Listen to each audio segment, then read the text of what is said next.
Second year previous lecture میں ہم لوگوں نے پڑھا تھا زر کے ارتقاء کے بارے میں کہ زر کے ارتقاء کے 4 مراحل تھے. آج ہم پڑھیں گے زر کے مفہوم کے بارے میں. زر کا مفہوم: زر وہ چیز ہے جسے اعلی مبادلہ کی حیثیت سے قبولیت عامہ حاصل ہو اور ساتھ ہی پیمائش قدر اور ذخیرہ قدر کا کام بھی سر انجام دے. مختلف ماہرین نے زر کا مفہوم اپنے اپنے انداز میں بیان کیا ہے. جیسے پروفیسر فشر نے زر کی تعریف اس طرح سے کی ہے: زر سے مراد اشیاء و خدمات کے عوض ادائیگی کرنے اور قرضوں کی واپسی کے لیے کوئی عمومی طور پر قابل قبول ذریعہ ہوتا ہے.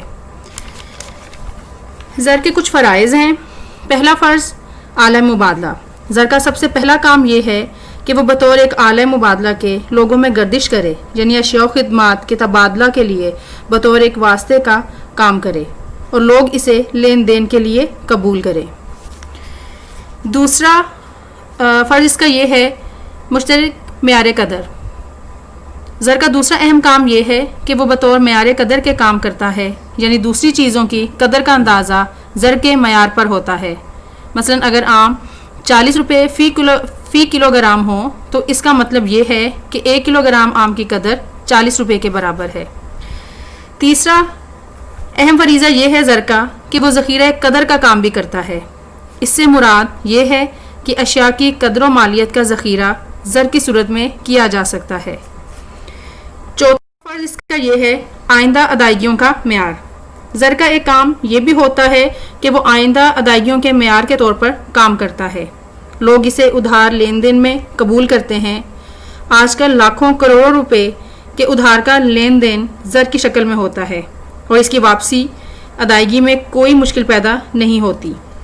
نمبر 5 انتقال قدر کا ذریعہ.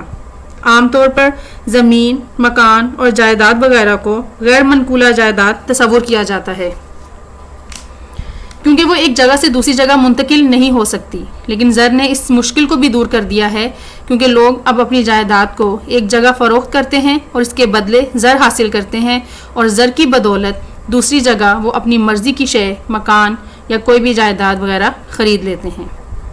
پھر نمبر 6 پہ ہے سرکاری ادائیگیوں کا ذریعہ. حکومت کی تمام ادائیگیاں اور وصولیاں بھی زر کی بدولت ہوتی ہیں.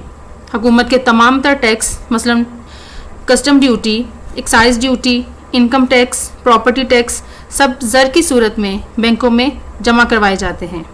اور حکومت بھی جو ادائیگیاں کرتی ہے، مثلا تنخواہیں، پینشن، وظائف وغیرہ، زر کی صورت میں ہی ہوتے ہیں. نمبر 7 ہے حساب کی اکائی. زر روزمرہ کے حساب کتاب کے لیے بھی استعمال کیا جاتا ہے. زر کی مدد سے اشیاء کی قیمتوں کا تعین ہوتا ہے. کسی شخص کی آمدنی کا تعین بھی زر کی مدد سے ہوتا ہے. مثلا ہم کہتے ہیں کسی شخص کی تنخواہ 10,000 روپے ماہوار ہے، مزدور کی یومیہ اجرت 200 روپے ہے وغیرہ.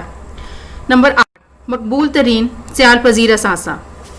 کینز کے مطابق لوگ جتنی تیزی اور جلدی سے زر کو قبول کرتے ہیں کوئی اور شے اس کا مقابلہ نہیں کر سکتی.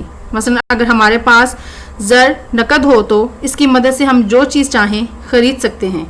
لیکن اس کے برعکس اگر ہمارے پاس سونا، چاندی، بانڈ یا کوئی اور دھات ہوگی تو اس کی مدد سے اتنی جلدی خرید و فروخت نہیں ہو سکتی کیونکہ لوگ اس کے لین دین میں حجت سے کام لیتے ہیں اور ایسی اشیاء کو زر نقد میں بدلنے میں کچھ وقت بھی درکار ہوتا ہے. پھر ہے ساکھ کا ضامن. کینز کے مطابق زر نقد کو لوگوں کی ذاتی شہرت اور ساکھ کا ضامن بھی سمجھا جاتا ہے. جس قدر کسی شخص کے پاس دولت ہوگی آج کی دنیا میں اس کی عزت اور قدر و منزلت بھی زیادہ ہوگی. اگر اس کے برعکس اگر کسی کے پاس دولت نہ ہو تو وہ شخص معاشرے میں وہ مقام نہیں حاصل کر سکتا جو ایک امیر شخص کو حاصل ہوتا ہے. پھر نمبر 10 پہ ہے معاشی حیثیت کا اندازہ. زر کی اکائی ملکی معاشی حالت کا بھی اظہار کرتی ہے. مثلا قومی آمدنی، فیکس آمدنی، افراط زر یا تفریط زر، مختلف منصوبوں کی نسبتی لاگت کا تخمینہ، خرید و فروخت کے سلسلہ میں انتخاب کی آزادی، عاملین کے معاوضوں کا اندازہ، خسارے کی سرمایہ کاری، نیز قرضوں کے حصول کا ذریعہ زر کی اکائی ہی ہوتی ہے. اور یہ تمام عوامل کسی ملک کی معاشی حیثیت کی عکاسی کرتے ہیں. تو اس کے لیے آج کے لیے زر کے فرائض کا ٹاپک تھا جو ہم نے ڈسکس کیا ہے. نیکسٹ ٹاپک جو ہے عمدہ زر کے اوصاف، یہ نیکسٹ ٹاپک میں انشاءاللہ ہم لوگ ڈسکس کریں گے.